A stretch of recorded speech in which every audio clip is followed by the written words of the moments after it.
So just to start off, I'm going to give a little bit of a background. I'm Sevjan and I'm the Marketing Executive for Knowledge Train. We are in partnership with Agile KRC. We do have Richard with us, so thank you so much for joining, Richard. Thank you. Just before I head over to Richard, we are going to do the Q&A slightly different this time. So what we are going to do is Richard is going to go over some concepts, and then we are going to have a quick Q&A. So if you do have any questions, please note them down in the chat section, and Richard will go over them. We will have roughly 3 different Q&A and then one big one at the end. So whenever you think of a question or if you have any comments, you can always jot them down. So Richard, over to you. Thank you, Sevjan. That's much appreciated. Good afternoon, everybody. Thank you for joining. Let me just move the slides on. So hopefully, Sevjan, we're at the welcome and introductions slide.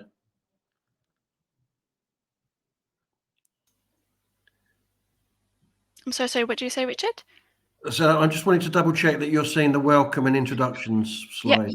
Yep, we can see it. Yep. If anyone can't see it, please let us know, but I can see it. Excellent, thank you.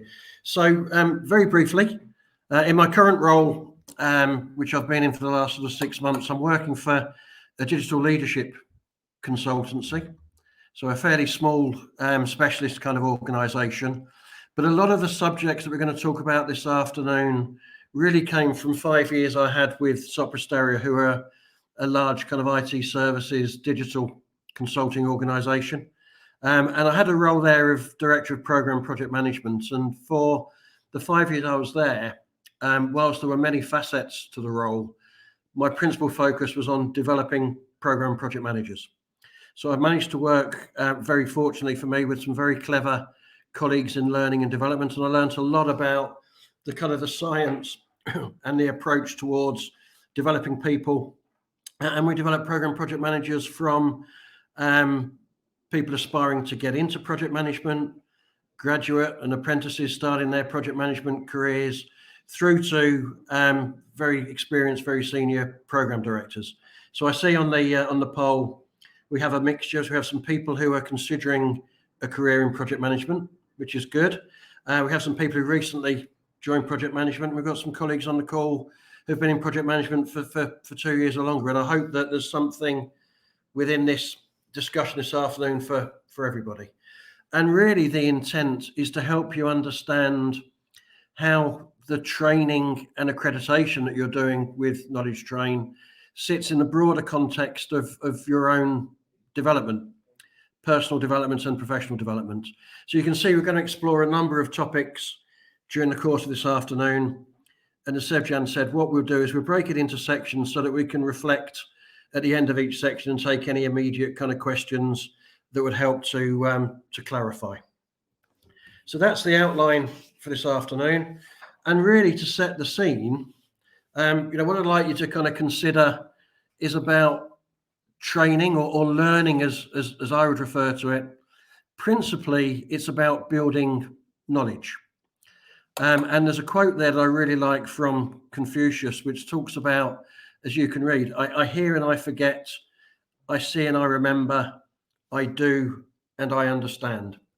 And why that's important and why that's relevant for this afternoon is that when you, for example, go on a Prince 2 course, or you go on a managing portfolios kind of course, you're getting knowledge, which at that point in time is largely theoretical.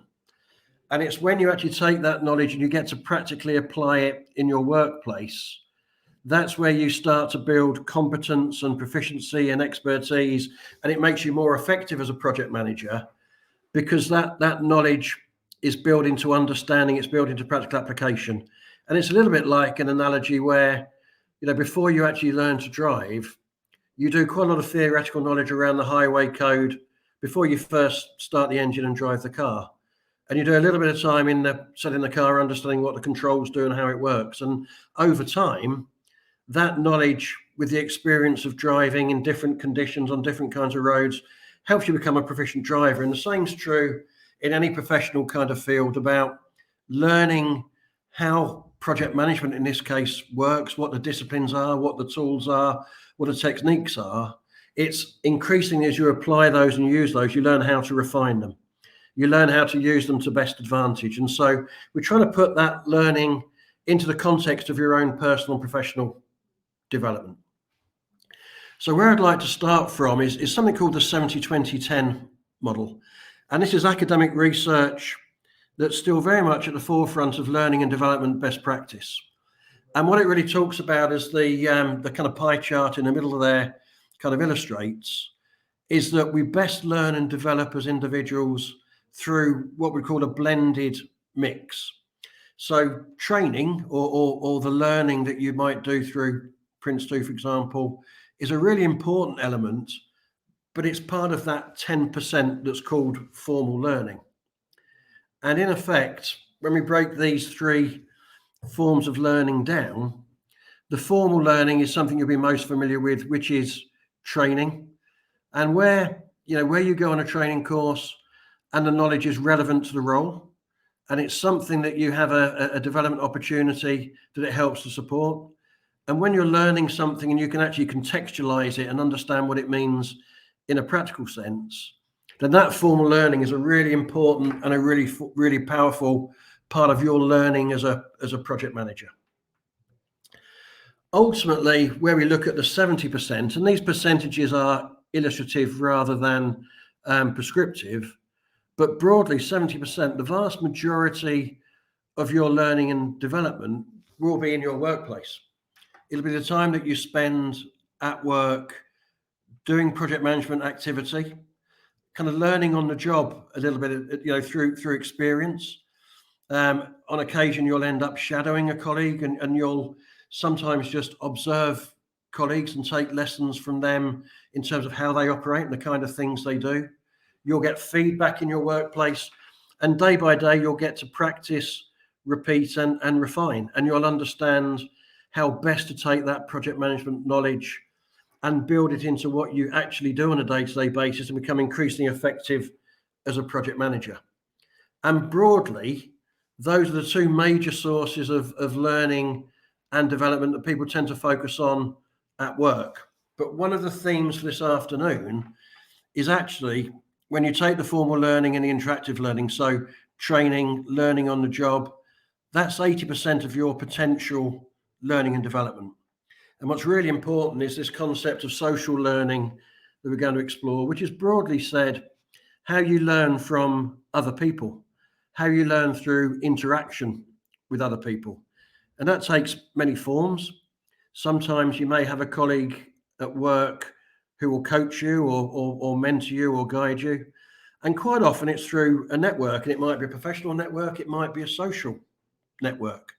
But every kind of opportunity you have where you interact with others is a learning experience. That's really important as we'll explore as we move forward through the conversation.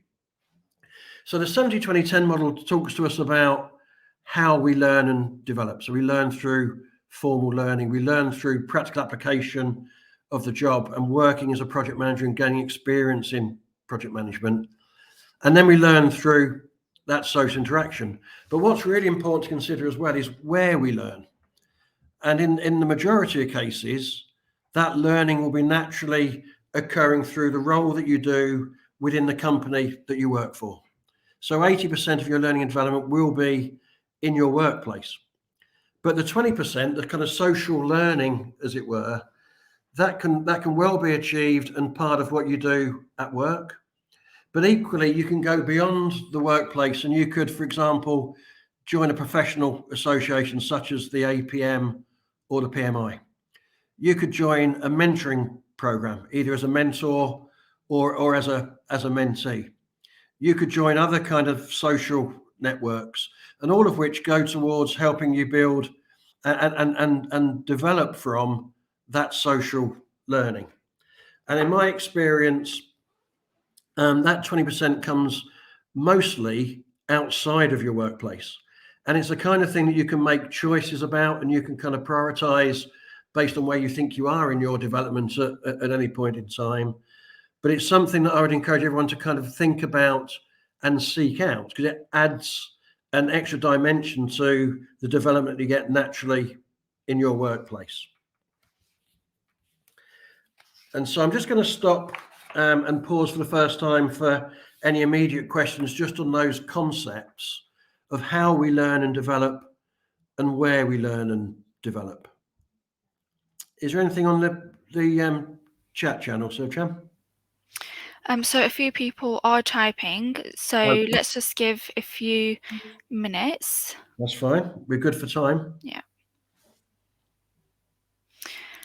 We have one question. How would you advise to engage in that social learning? So I think there's a number of opportunities, and we'll touch on some of those as we move forward. But the subject closest to my heart, I think, is around mentoring.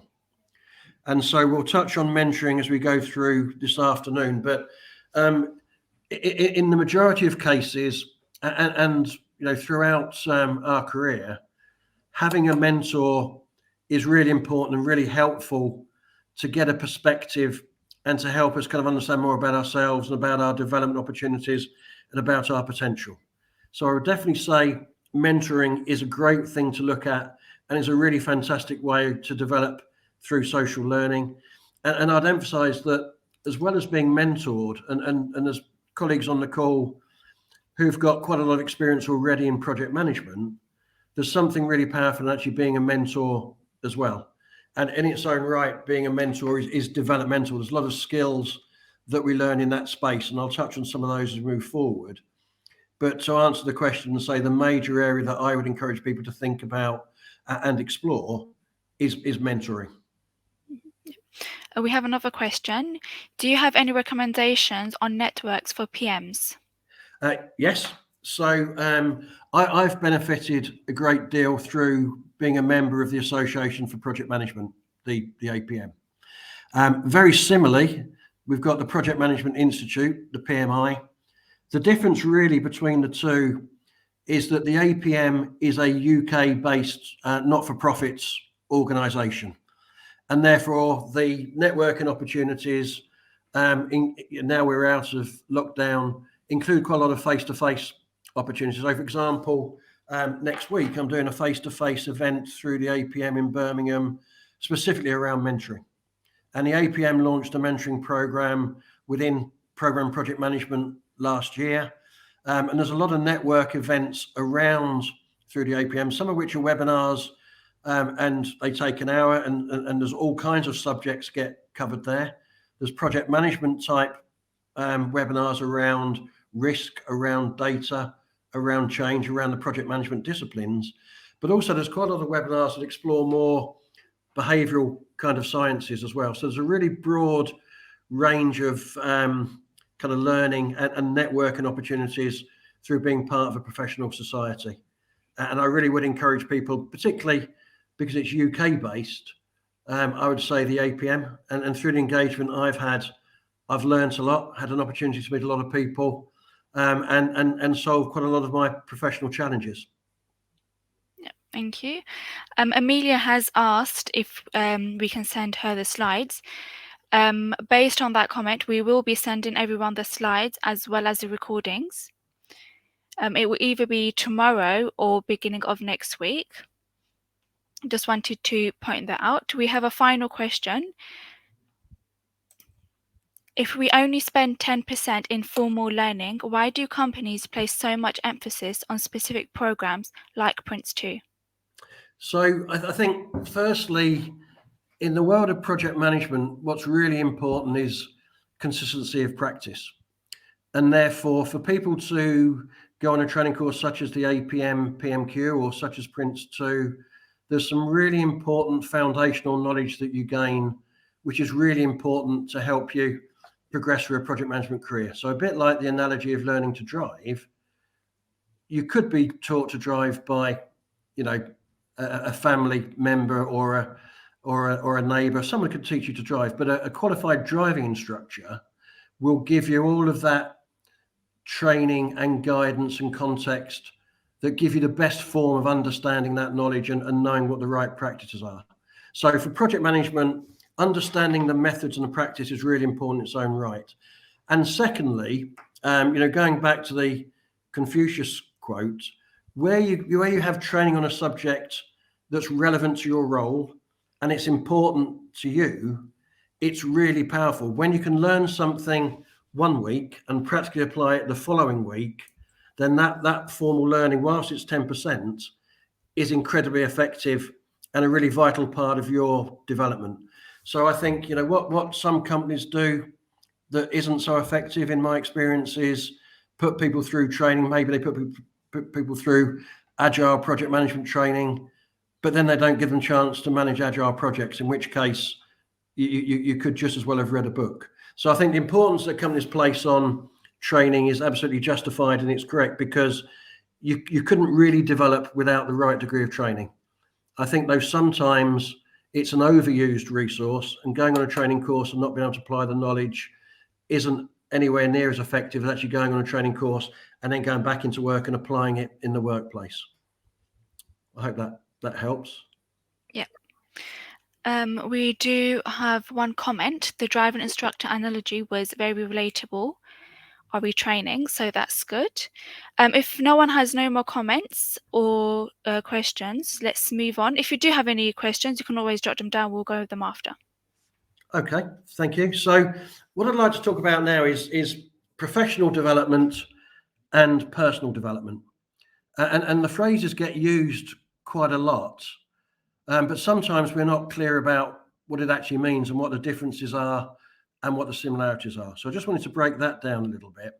So when we talk about professional development, principally we're talking about your job, what you do day in, day out, week after week in your job. And it's rooted in your professional career and your workplace. And the intent behind professional development is building, in the role that you've got as a project manager, is building competence, proficiency, effectiveness. So professional development is about making you more comfortable in your work, more proficient in your work, and more effective in your work. And you go through a cycle effectively where you're building knowledge and you're applying knowledge, and you get that circle where there's knowledge and there's experience, and increasingly the combination of the knowledge that you have and the experience that you gain over time makes you more increasingly effective as a project manager. And that really goes towards the 70% of learning in the workplace and the 10% of formal learning. The kind of the thing to be aware of, though, the watchword, I would say, is that when you think about your work, you have an employer, and the organization's kind of motivation principally behind professional development is getting more out of you as an employee, as a colleague, as a project manager.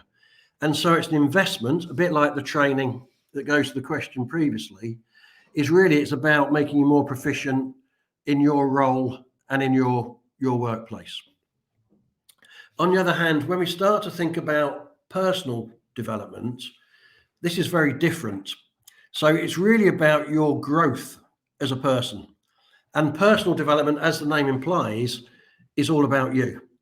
And we're all much more than the role we do at work. So we have a life outside of work, with family, with friends. And so relationship kind of skills and communication skills, interpersonal skills, all of those kind of things is really at the heart of personal development. And we're all much more comfortable when we get to know people and we get to understand people, and we get to understand people as individuals. And so it's about behavioural skills more than technical skills. So personal development wouldn't really include disciplines such as risk management or planning. And most importantly, is personal development is about understanding and unlocking our potential. And everybody, however old they might be, however experienced they might be in any one particular kind of job, we all have an innate potential, which is much more than we've yet become. And so things like mentoring and coaching are designed specifically to help somebody understand their potential, understand what they can become. And so by and large, going back to professional development, usually in an organization, you'll have an appraisal, kind of performance management type of process. where you'll look at the year you've had and you'll set objectives for the next year. So it's quite a narrow focus in terms of time and in terms of your growth as an individual. Whereas when you think about personal development, it doesn't have an end limit of time. You may be thinking about where you'd like to get to in 10 years' time. You might be thinking generally about the kind of things you might want to be able to do in a number of years' time. And therefore, it helps you look beyond the workplace, and it helps you look beyond just what's coming up this year. And it helps you start to link what you want to do and how you want to kind of grow as an individual into what you're doing in a workplace, and decisions you might make about changes in role, changes in the company that you work for, changes in the environment that you work in. And really what personal development's about is increasing your levels of self-awareness, understanding yourself better, understanding your motivations, understanding things that give you purpose and fulfillment, and understanding how you build relationships and develop emotional intelligence. So it's much more kind of philosophical rather than scientific. Whereas at work, you tend to have a career structure. And if you do these things, you get to the next level, which is great. And the two things really need to go hand in hand. So your professional development and personal development are kind of linked, and you get the best kind of professional development. You're able to achieve your kind of career and professional kind of goals, but in such a way you're still feeling purpose and fulfillment. And you get the best out of that in terms of enjoyment, in terms of comfort and security. And so ultimately, I think the thing to bear in mind with personal development is it's not always naturally occurring in the workplace. In a busy working environment, people will think about results. They'll think about what they've got to do next week, next month, maybe as far as next year. And so really each of us has to kind of think about this and try and take actions ourselves to make sure that our personal development is given the same degree of kind of care and attention and focus as our professional development. And just to try and give that a little bit of shape, there's a kind of a Venn diagram type of scenario here where when you look at the top left and look at, what does professional development mean, the kind of things naturally that you would learn at work in a project management career, and these are just a few examples, is you'll learn teamwork. You'll build knowledge through going on training courses. You'll gain experience for working on projects and different kinds of projects. You're probably given opportunities to work with people you consider as role models and people who you can shadow and learn from them. You'll build professional relationships. You'll build professional networks, and you'll gain insight. And ethics is a big part of project management. So as an example, that box on the left is about the kind of development professionally you would typically get in a workplace in a role such as project management. When you look at the right-hand box there, the personal development, this becomes much more about relationships. And so you can see a blend. There's professional relationships, there's personal relationships, but it's more being tuned into the kind of things that bring you purpose and fulfillment. It's also about thinking about your own well-being, and mindfulness is increasingly important. And hopefully you're feeling a sense of security. So as you move perhaps from one professional role to the next, you have a promotion, you get more responsibility. That can be quite daunting. And so through personal development, we're better able to deal with those kind of changes and those kind of pressures. And in the middle, what kind of binds this together is the kind of skills that you'll build and the kind of techniques that you can use that really boost your professional and your personal development are more about relationships. They're more about behaviors. They're more about what you might call soft skills. And so an ability to communicate is really important from both the professional and a personal perspective. What we call active listening is massively important as a project manager. It gets increasingly important as you become more senior and you have more accountability for projects and programs. Empathy and benefiting from, but also being able to coach and mentor is massively developmental. And so those examples in the middle of the page there with the kind of the mauve kind of ring around it, those are ultimately the most important facets of both professional and personal development. So let me just move on from there. And we're just going to have another quick kind of recap. So we covered previously the concepts of how people learn and develop. We then moved on to explore the environments where people can learn and develop. And what we've just covered really is trying to give you a clear understanding of what professional development looks like, what it means, what it contains, and then try and compare that to personal development and bring that together into where the common ground is and where what you might call the sweet spot is. So, Sevchan, has that triggered any questions on the chat? Not at the moment. If you do have any questions, please note them down. We'll just give a few minutes just to see if anyone's typing, and then we'll just move on. Okay.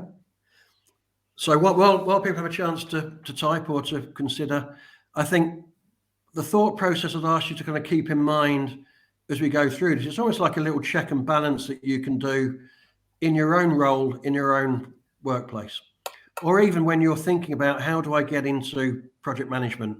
And the stuff we touch on in a moment will go more to the heart of that. But you should be at any point in time able to reflect back and think, I can see in the role that I'm doing where my social learning comes in. You'll easily be able to see formal learnings. You go on training courses, you'll know when those are and what they did, and you'll be able to reflect on how they helped you. You'll be able to get a sense of, am I learning on the job? Am I learning in this role? And a greater sense of how you might boost that through social learning. And also, the good thing to check and balance periodically is, do I feel I'm developing both personally and professionally? And I think the word growth is a great word to think about. So when you think about your personal development over the last few years, do you feel you're growing as a person? There's a real kind of emotional sense to that most people can relate to quite easily.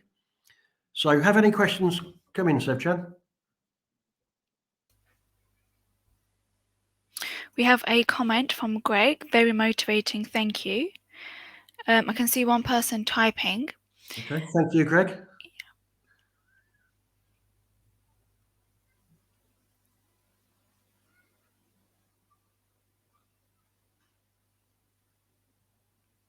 Let's move on. If you do have any questions, you can put them down in the chat. Okay. So what we're going to do next is just think about development. And the analogy I always use is about development is a journey. And it's really important to kind of understand that, because sometimes we put ourselves under pressure because we think we have to achieve certain things by a certain time scale. I have to be a program manager by the time I'm 25, or I have to be a program manager the next 4 years, whatever that might be. And ultimately, that's not always realistic. And ultimately, what you think your target is doesn't turn out to be the target that you aspired to. And so it's a journey for a number of reasons, as you can see here. But some of the key elements are that a journey is all about planning and destination. But the motivation for going on that journey, the purpose, is really important.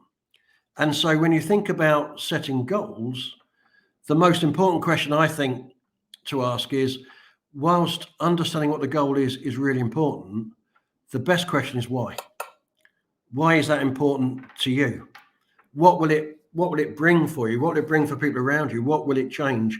And really exploring a goal, it builds emotional attachment, which is important because that's your fuel in this journey. Understanding not just where you're going, but why, and why it's important to you and the people around you, is a fundamental thing that will take you on that journey in the most effective and the most efficient kind of way. And so the fuel is your purpose, your motivations, and your desire to see that through. But journeys are unpredictable. Life is unpredictable. And therefore, there used to be quite a big thing a few years ago when I was a little bit younger. People talk about making 5-year plans. And if you think about, how much the world has changed in the last 5 years, you could never predict that. And therefore, trying to plan in great detail a life journey, a professional journey over a course of 5 years, you have to be prepared for circumstances to change. And also, as you grow, things that you might have felt were 5 years away might end up being 2 years away, much closer than you think. So development isn't a quick fix. Development is something you work at, it's systematic, it's ongoing. And it's almost like, on your journey, if you were driving from London up to Scotland, you'd stop at the services a couple of times to refresh, recalibrate your journey. And your development's like that as well. There'll be points in time where it's really important to stop and reflect at how far you've come. Take strength from how far you've come as well, and recalibrate your goals and recalibrate your expectations, because the more you learn, the more opportunity you open up. And I use an analogy, as you walk forward in life, as you go through personal development in particular, but personal professional development, every decision you make opens up new doors. It never closes a door behind you in any material kind of way. But the more you learn, the more opportunity you open up. And therefore, a journey that you might perceive as 5 years, 3 years, whatever it might be today, could turn out to be very different because of the steps you take and the development that you achieve in that distance. But a journey, you often require support and guidance. So on a journey up to Scotland in the car, sat-nav would be a measure of support and guidance. My wife in the passenger seat would be a source of guidance of sorts. But all of those factors are really important when you think about your development. And I'd encourage you to think about it as a journey for these reasons, and manage your expectations, but realize that, you take out what you put in to a large extent. But the more that you achieve, the more you develop, the more opportunity you get, and the more your goals will change, because you'll be capable of achieving more. So if we then talk about the foundations for your development, and so for colleagues on the call who are considering a career in project management, this is, I think, a really important page for you. For colleagues already in a project management career, this is a really important page for you as well. And what this really brings to life is that when we look at developing project managers, as I've done for a number of years with a number of clever people around me, there are 3 foundational elements which are kind of shown here. So there's knowledge, there's experience, and there's behavioural skills. They are the 3 foundations. And it kind of goes back a little bit to the driving analogy, where once you understand the mechanics of driving, the experience is all about the kind of road you go on, driving at night rather than during the day, driving in snow at some point, driving on a motorway rather than on a town centre kind of road. And so whilst these foundations are always important, as you go through a project management career, the focus at a point in time changes. So at the start of your career in project management, knowledge is the principal need. And therefore, going on project management training at the start of your career is really important, because that's almost like the highway code when you're learning to drive. Once you get to a level, and probably as a yardstick, 2 years in project management, the determining factor about how quickly and effectively you develop thereafter is about the breadth of experience that you get. And breadth of experience will mean different types of project, different types of life cycles, different types of solutions, different types of environments, different types of people. So a breadth of experience. And ultimately, when you start thinking about program management, portfolio management, think about being a program director, portfolio director, whatever those more senior roles will be, the reality is you're actually doing less project management. And in reality, you've got a team of people who are managing teams of people. And therefore, those behavioural skills of communication, those behavioural skills of actually being able to engage with people. And engaging with people is very different to communicating with people, in the sense that it's a very two-way thing. People need to hear the words that you say, they need to understand it, and they need to feel somehow kind of motivated by that and inspired by that. And also, as you move through a career in kind of project and program management, the more senior stakeholders you get engaged with, the less detail they will share with you, the less detail they will want from you. And therefore, you have to interpret much more. You have to understand much more. You have to be able to translate higher level, more strategic kind of messages into practical actions that you can take down through the project team. And so that's the kind of journey that you'll go on. And where you're thinking about a career in project management, the great thing is when we talk about behavioural skills and the importance that we attach upon those for personal development and how that really helps accelerate your professional development, the behavioural skills we're talking about, you start to learn from the point you're born. So as soon as we start to kind of toddle, as soon as we start to walk, as soon as we start to speak and engage with people, albeit at school or in a sports team. Those are the behavioural skills that really carry you forward professionally. It's all about being able to make relationships, understand people, communicate with people, build rapport. So in the same way, I'd encourage you just to checkpoint periodically as you go through your career. And I would say, every couple of months would be a good kind of yardstick to use. Am I getting development in my workplace? Am I getting that formal learning that I need? Am I getting the benefit of social learning? Am I developing both personally and professionally? And ask yourself, point in time when you think about appraisals or you think about, some changes you might make professionally, where am I in terms of my knowledge? Where am I in terms of my experience? Where am I in terms of my behavioural skills? Because you will get to a point where when we talk about knowledge and training, you might be talking about leadership training rather than project management training, for example. So I'm just going to pause on this page because this is probably the most critical one for everybody on the call, irrespective of where you are in your professional journey. And also for colleagues who are thinking about starting a career in project management, don't think about you haven't got project management experience necessarily, because recent research would say that 1 in 11 people in the UK workforce have had a role within projects. So being part of a project team, if you're not a project manager, is project experience. And knowledge. So, understanding Prince 2 is really important. It helps you, when you go in for an interview and employers are looking at you, they'll make a differentiation. If they can see that you're making an investment in project management and you're committed to project management to the extent you've been on a training course or you've read a relevant kind of book.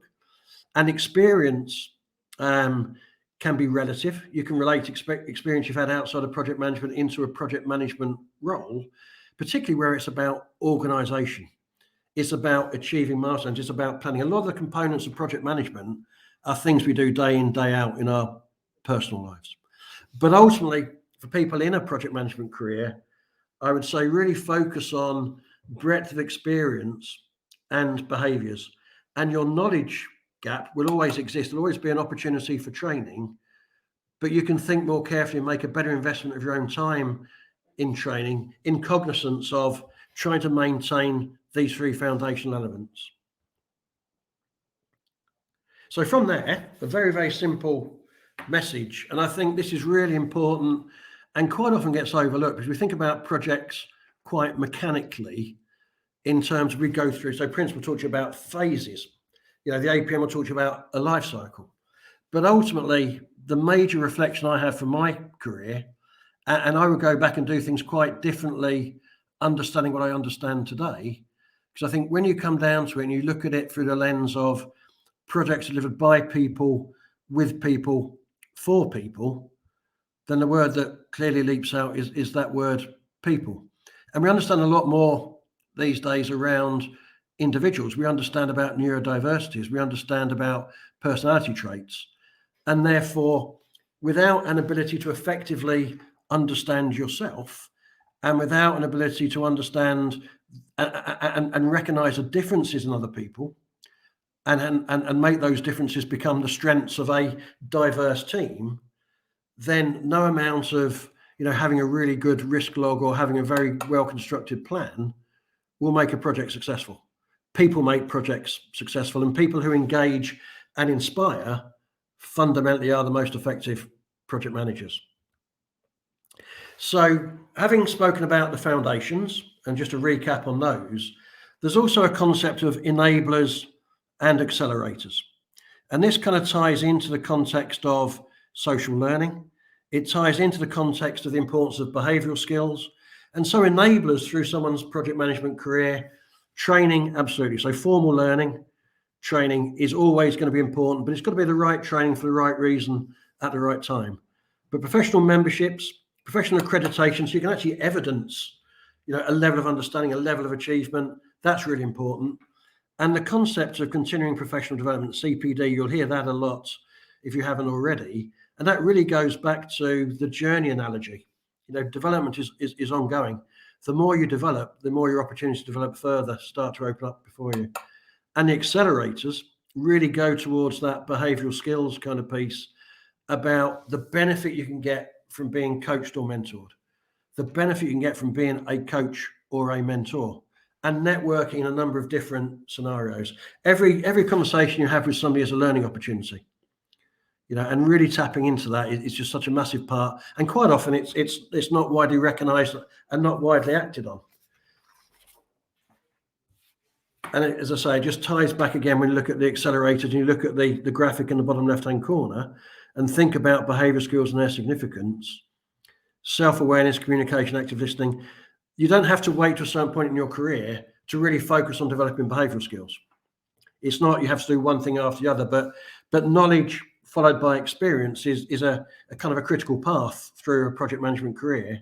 But every moment you spend investing in behavioural skills at any point in your career or before a career in project management will be a fantastic investment that you'll reap the benefits from as you go through both personal and professional development.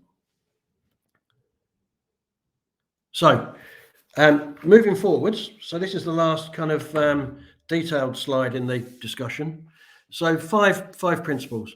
So the first thing is, whilst there's a lot of people at work and in mentoring kind of programs and friends, so people outside the workplace, a lot of people will want to support you, want to help you, and will give you their time and their insight and their support. But really, it is an ownership thing. It's your journey. You have to take that ownership, and you have to kind of do all you can to make it happen and carry on that journey. But also, as we sit here today, talk about development, the natural temptation is to think about where you go from today into the future. And I think a very underutilized kind of opportunity is one of reflection. And if you were to think about from the moment that you were kind of born and you started to kind of walk and talk, how far you have come on your journey, whatever age you're at and whatever level you feel you've got to, you have covered an awful lot of ground. You have met a lot of people. You have learned a lot of things. You've achieved a lot of things. You've influenced a lot of people. And so going periodically through a point of reflection is really important, because we tend to overlook what we've achieved. And you take confidence from reflection, but also you learn from it as well. You go back and reflect on things that work well. How do you do more of that? You go back and look at things where you think, actually, benefit of hindsight, I could have done that better. What do you do next time? And from there, that sense of purpose. And you don't need to have your goals written down, on 17 pages in great detail. Quite often, development is a sense of direction. And if every day you can feel you've taken a step in the direction you're trying to get to, and if you think about you're going on a long hike and you can just about see the horizon, as long as you take steps and you're going towards the horizon, you are developing. It won't be big, long jumps. It won't be great strides. It'll be incremental steps that all of a sudden break through a barrier or give you that kind of opportunity. But you'll need support and take it wherever it's given. Take it gratefully in the workplace. Seek it out through role models, through mentors, through people in your network. And it's a journey, it's ongoing. So have the stamina to keep focus and stick with it. So that's the end of the detailed discussion. Quick recap of the subjects we've covered there on the left and the page we've just been through on the right. So Sophie, if there's any specific questions on what we've just covered, happy to take those. Otherwise, I'm all yours for Q&A. Yep. We do have a few questions. Okay. Can you say any more about gaining an increasing breadth of experience? I think I'm at this stage. I can. So I'm not sure what kind of field of project manager in or what kind of industry sector, but my background's technology. And so a great example is, I was in an environment where I was in an in-house kind of IT team. So I wasn't really learning a great deal about budgets. I wasn't really learning a great deal about contracts and commercial things. So I left and I joined a consulting organization, for example, because what I wanted to get was not just about project management in the sense of plans and risk and milestones. I wanted to understand project management in the context of a client engagement, in the context of a contract, in the context of a fixed price contract with a budget. So increasing breadth of experience is different types of project, different types of solutions, different types of methods, whether it's Agile, whether it's APM, whether it's Prince2 or something in-house. It's all those different types of project scenarios that build an experience you'll always lean back on as you go further through your career. We have another question. Thank you for that, Richard. What are your thoughts on traditional waterfall approach, Prince 2, compared to more agile approaches and Scrum, Kanban, etc.? Well, I think largely the industry at large and the world at large is moving towards greater agility, and largely because of just such a rapid pace of innovation and change. However, where we talk about waterfall, there's always a place for a waterfall kind of methodology. So, for example, if you were thinking about project management around construction, or project management where, for example, you're going to design and build an aircraft, there's certain things you can't find out through trial and evaluation, certain things that have to have that upfront design to be right. But by and large, the key element is picking the right method for the right project. But generally the trend and what our clients demand more is increasing agility. And I think we'll all get, as project managers, more towards a balance of it's agile, and a more waterfall, more linear type approach will be more of an exception. But if you don't choose the right method for the right project, the project will fail. Another question we have is, you mentioned as you communicate with more senior teams, the less they want to be told. Are you a fan of having an elevator pitch ready at all times, just in case? Yes, yes, full stop. And I learned that the hard way. I think that what happens is that you're talking to people who are senior and they're busy. They've got a lot of things in their head, and therefore they don't want to have 17 slides with all the detail on that might be appropriate in a project team meeting. And therefore, I think having a clear view in your own mind of how you would express the project if you were asked is really important. And also, I think it's a natural consequence of, when you appraise your project, you'll have your own barometer about the kind of things you're worried about. And I think if you can map that to the kind of things that are important, you'll not just have an elevator pitch, but you'll have your focus in the right place. But absolutely, I think when you talk about senior stakeholders, you need to prepare for those conversations or be prepared for them to happen to you. Absolutely. Yep. We have a comment. Resonates well, as I feel confident in my knowledge and experience, but now, sorry, I can't see, it's quite small, but I know I need to work on my behavioural soft skills. Do you have any comments? Well, I would say that's firstly, it's a great thing to recognise. The thought process then becomes, what does that look like for you individually, and how might you approach that? I've mentioned mentoring a few times, and there are other ways that you could do this, but I would say that mentoring is a great way to explore that for a couple of reasons.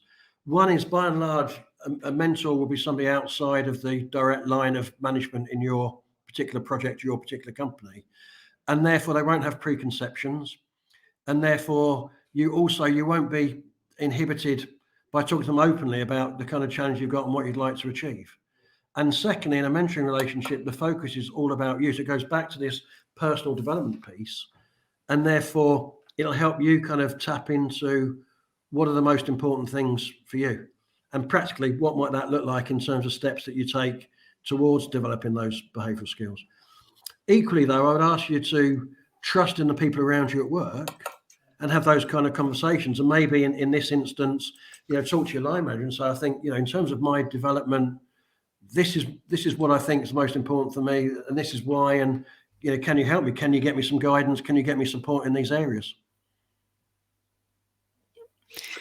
Thank you, Richard. We do have a few more questions. One question is, building a career in project management, is it important to start early by picking an industry to focus on, or would you advise to focus on getting the breadth of experience first? It's a difficult one, but by and large, I would say that if you take some specialist examples where this doesn't work, and I'd say construction is one, and probably engineering is another, where you need to understand the specialty to be effective in project management. Outside of that, good, solid project management and project experience equips you to adapt to different project environments. But I would say what's important is that you try and find a working environment that interests you. Because project management, if it's not in something that motivates you in some way or fulfills you in some way, can be quite dull. So where you have an opportunity, I'll try and think about the kind of environment that you'd like to be in and work through your project management career in that kind of environment if you can. If you can't, developing your project management experience gives you a range of options outside of the industry that you start in. Do you have any advice on managing those considerably more senior than you when they are the ones who need complete tasks? Yeah, it's a very broad subject. I think the question we had previously about being prepared for those conversations is really important. And I think as well, it's a positive thing to ask questions. So I think it's a positive thing to ask them for their guidance or ask them for their experience or insights. But I think whatever you want to get out of the conversation, the preparation is really important because you'll get a relatively small window for that discussion. But never be afraid to ask questions. I think it's really important in any kind of environment. Mm-hmm. Yeah. We have a question. They do believe it's a hard question, so I'm just throwing it at you. Okay. But I have completed a DSDM course certification and would like to work in PM or a PM adjacent role. The problem I have never worked in project management, work in a role office that has no formal PM. It's an unusual field of work and no PM socially. Any ideas where to start?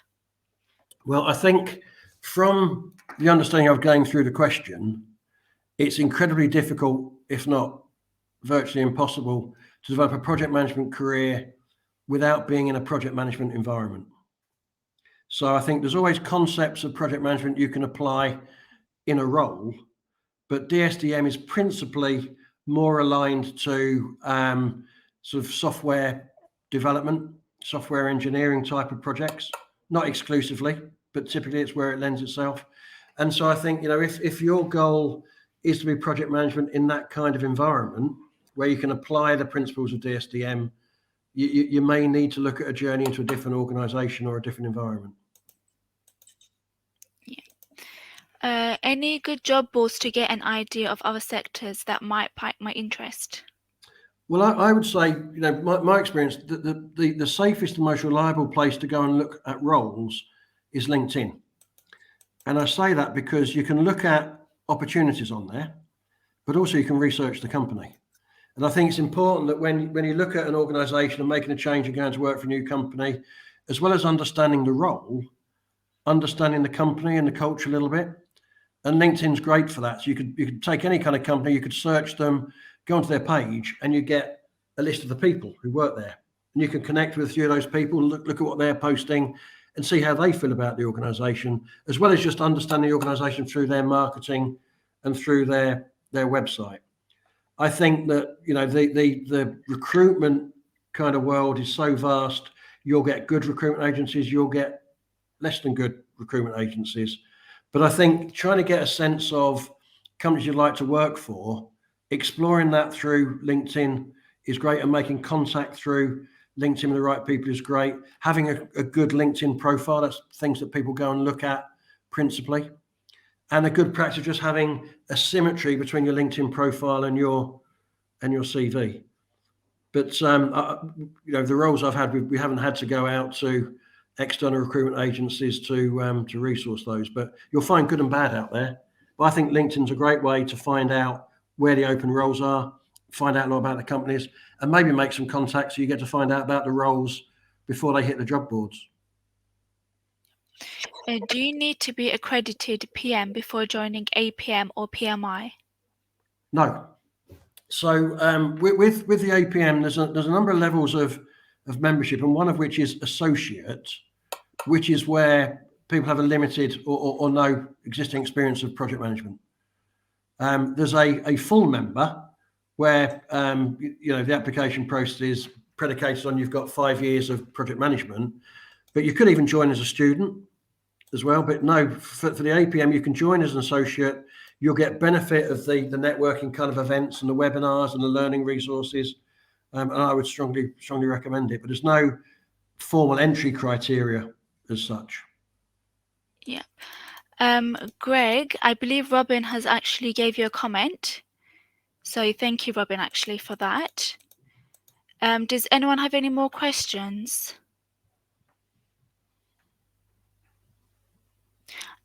I believe, I'm so sorry, I really don't know how to pronounce your name. Saika also provided a comment for you, Greg.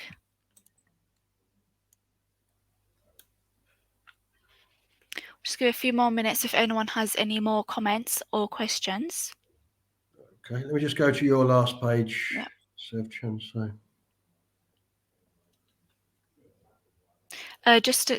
Richard, can you go back to the one before, please? Just a quick note, Knowledge Train and Agile KLC has the following courses.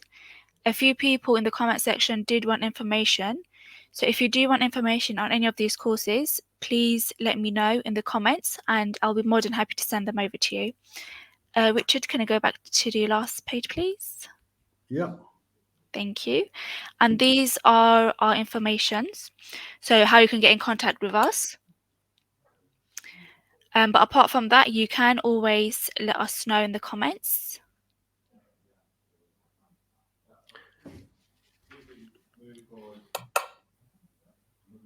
I think I'd also say, Sebchan, for people on the call, you can look me up on LinkedIn, and you've got any questions that you want to ask following this discussion, please feel free to link in and make contact. Yeah. I will quickly find your LinkedIn profile. Just while I quickly look it up, we have a question. What course is best to take, please? Agile PM or Prince 2 Agile? I think if your interest is in Agile specifically, DSDM is the one to go for. And I say that because it focuses on the Agile method and the Agile kind of manifesto much more, where Prince 2 is trying to ally it into a Prince 2 model. And I think most commonly used in the wider world is more a pure kind of Agile rather than Agile within a Prince framework. But that's general guidance. I think you need to look at the role and the environment in question. But generally, I think DSDM is a great course to go on. And I think it's a great introduction into Agile. Thank you. I don't think I missed any questions, but if I did miss out your question, please let me know. Yeah, and I think you're going to kind of, when you publish the materials, you could publish my LinkedIn profile on there. Yeah, definitely.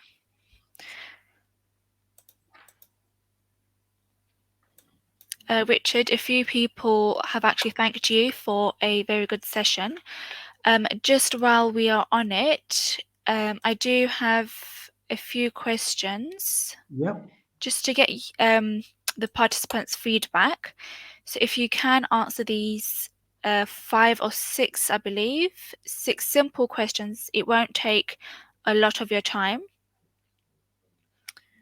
That would be great. Thanks, Richard. Thank you, Richard. It's been a great webinar. Thank you so much. Thanks for being brilliant. Very satisfied.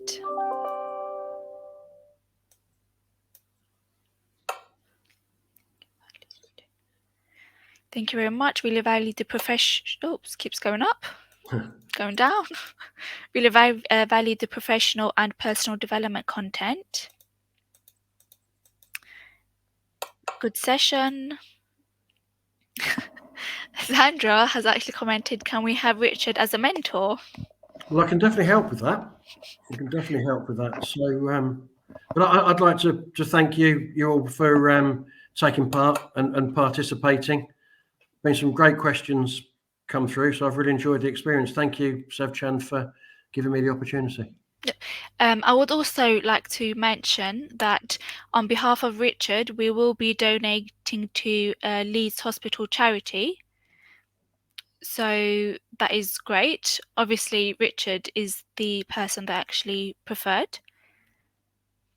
So thank you so much, Richard, for that. No, well, thank you. This is all around MND, by the way, and a guy you've probably seen quite a lot in the news, Rob Burrows and Kevin Sinfield. So local charity for my company, and M&D is definitely a very, very worthy charity. So thank you for the donation, Sochan. Thank you.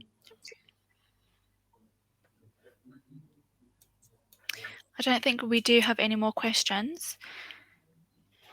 If you do, you can always put them down in the comment.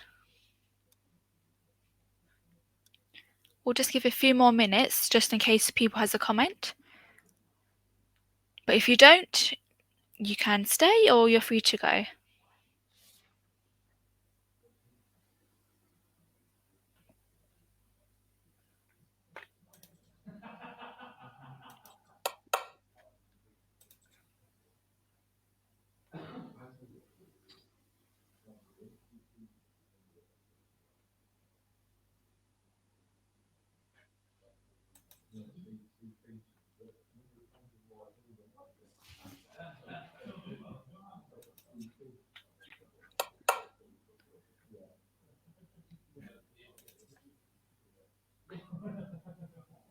Okay, we do have a question by David. Yeah. How hard or how easy is it to become a project manager at 50 years old? Well, so good question, David. So I'm 57, by the way, so I feel I'm qualified to answer that. So I think whether you're 30, whether you're 50, it comes back to two principles. So one is your professional kind of background equipping you for a career in project management, and secondly, I think it's how you kind of engage with companies who are looking for project managers that is able to demonstrate a track record that's relevant and demonstrate that commitment to becoming a project manager. So yes is the quick answer. And how you do it would largely be the same kind of approach, whether you're 20, 30, 40 or 50. It's about being able to look at your motivations, why you want to be a project manager, be able to express that when you talk to potential employers, be able to kind of position the experience you've got in life as well as professionally to equip you for a career in project management, and demonstrate that desire and that motivation. We do have 2 comments based on the age. Yeah. Tanya is saying, not at all. I started this in my 50th year. There you go. And Isabella, I got a PM job at 49 due to experience in waste. Well, there you go. Two endorsements, absolutely.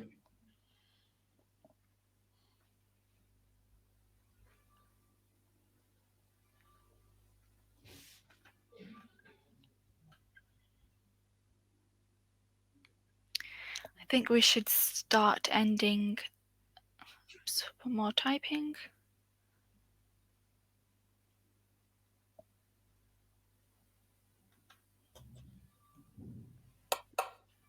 Yep, very good webinar, thanks. Thank you, everyone. Yep, sorry. I think I might know Teresa from LinkedIn. I think one person did say that they sent you a message or they're going to send you a message. Okay, very good.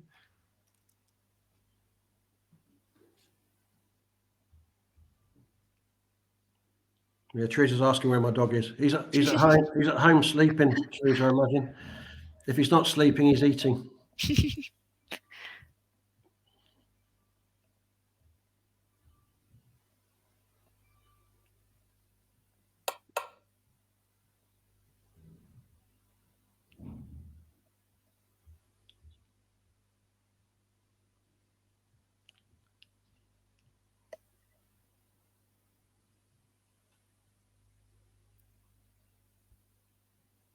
If anyone doesn't have any more questions, Right, I've just seen one from Nicole. Yeah, Nicole, it'd be good to catch up. Nice to hear from you.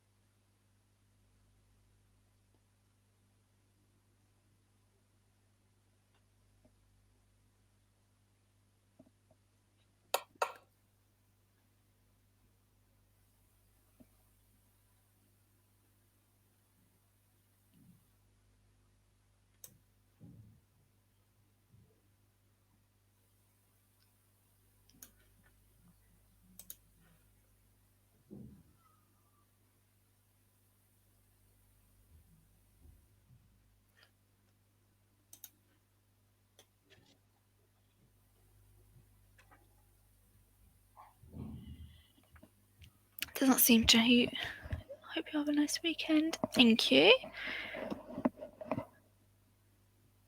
Doesn't seem that we have any more questions.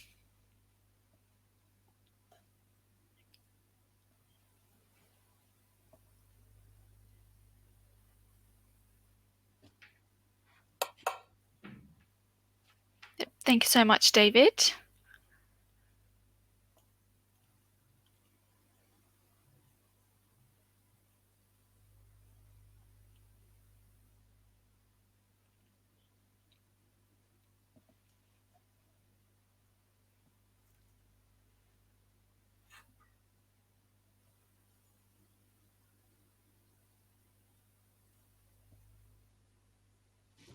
I think I should start ending the webinar.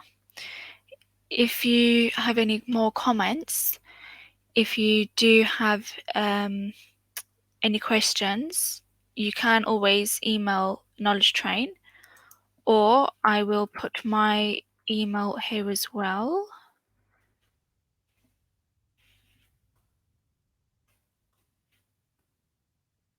So thank you all for attending. Thank you, Richard, for attending our and becoming a speaker. I really appreciate it. I myself actually learned a lot as well. So thank you so much for that. No, you're welcome. Yep. So everyone, I hope you have a nice evening and a good weekend. Hope to see you in the next webinar. That's great. Thank you all. Thank you. Thanks. Thank you, Seb Chan. Very much appreciated.